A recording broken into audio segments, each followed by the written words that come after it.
खाली झोली भर देती है छठी माई। कार्तिक मास के शुक्ल पक्ष की षष्ठी तिथि को डूबते सूर्य को अर्घ्य देकर उत्सव मनाया जाता है। हम सभी इसे महापर्व छठ के नाम से जानते हैं। वैसे तो छठ की शुरुआत चतुर्थी से ही नहाय खाए का परंपरा के साथ हो जाती है और फिर खरना, उषा अर्घ्य और सांध्य अर्घ्य के साथ यह त्योहार अब पूरे देश में धूमधाम से मनता है। इस व्रत भगवान सूर्य की आराधना पूरी लगन और निष्ठा के साथ की जाती है और छठी मैया का यह पर्व पूरी श्रद्धा के साथ मनाया जाता है। मान्यता है कि इस व्रत को करने से आपकी संतान सुखी रहती है और उसे दीर्घायु की प्राप्ति होती है। वहीं छठी मैया निसंतान लोगों की भी खाली झोली भर देती है। आइए जानते हैं कौन है यह छठी मैया और क्या है इनसे जुड़ी पौराणिक कथाएं। इनकी बहन है छठी मैया। पौराणिक ग्रंथों के अनुसार भगवान ब्रह्मा की मानस पुत्री और सूर्य देव की बहन है षष्ठी मैया। इस व्रत में षष्ठी मैया का पूजन किया जाता है, इसलिए इसे छठ व्रत के नाम से भी जाना जाता है। पुराणों के अनुसार ब्रह्मा जी ने सृष्टि रचने के लिए स्वयं को 2 भागों में बांट दिया, जिसमें दाहिने भाग में पुरुष और बाएं भाग में प्रकृति का रूप सामने आया। सृष्टि की अधिष्ठात्री प्रकृति देवी के एक अंश को देवसेना के नाम से भी जाना जाता है। प्रकृति का छठा अंश होने के कारण इन देवी माँ का एक प्रचलित नाम षष्ठी है, जिसे छठी मैया के नाम से जानते हैं। डूबते सूर्य को क्यों दिया जाता है अर्घ्य, क्या है इसके फायदे? छठ पर्व प्रियंवद और मालिनी की कहानी। पुराणों के मुताबिक राजा प्रियंवद की काफी समय से कोई संतान नहीं थी।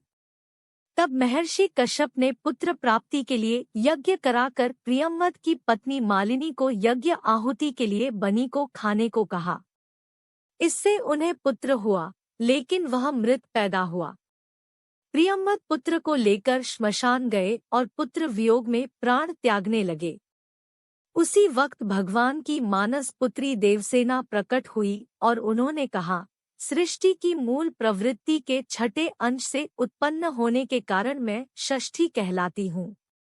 राजन, तुम मेरी पूजा करो और इसके लिए दूसरों को भी प्रेरित करो। राजा ने पुत्र इच्छा से देवी षष्ठी का व्रत किया और उन्हें पुत्र रत्न की प्राप्ति हुई।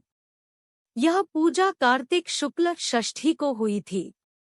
तब से छठ को त्योहार के रूप में मनाने और व्रत करने की परंपरा चल पड़ी। भगवान राम और सीता ने किया था छठ का व्रत। अवध के राजा राम और उनकी पत्नी माता सीता ने भी छठ का व्रत किया था। लंका पर विजय पाने के बाद रामराज्य की स्थापना के दिन कार्तिक शुक्ल षष्ठी को भगवान राम और माता सीता ने उपवास किया और सूर्यदेव की पूजा की। सप्तमी को सूर्योदय के वक्त फिर से अनुष्ठान कर सूर्यदेव से आशीर्वाद प्राप्त किया था। यही परंपरा अब तक चली आ रही है। सूर्यपुत्र कर्ण ने भी की थी पूजा। प्राचीन काल से यह भी मान्यता चली आ रही है कि महाभारत काल में सूर्यपुत्र कर्ण ने भी छठ की पूजा की थी। कर्ण भगवान सूर्य के परम भक्त थे। वह प्रतिदिन घंटों कमर तक पानी में खड़े होकर सूर्य को अर्घ्य देते थे। सूर्य की कृपा से ही वह महान योद्धा बने। आज भी छठ में अर्घ्य दान की यही परंपरा प्रचलित है। पांडवों को वापस मिली गद्दी। पौराणिक कथाओं में बताया गया है कि छठ का व्रत करने के प्रताप से ही पांडवों को उनका खोया हुआ राजपाट फिर से प्राप्त हो सका।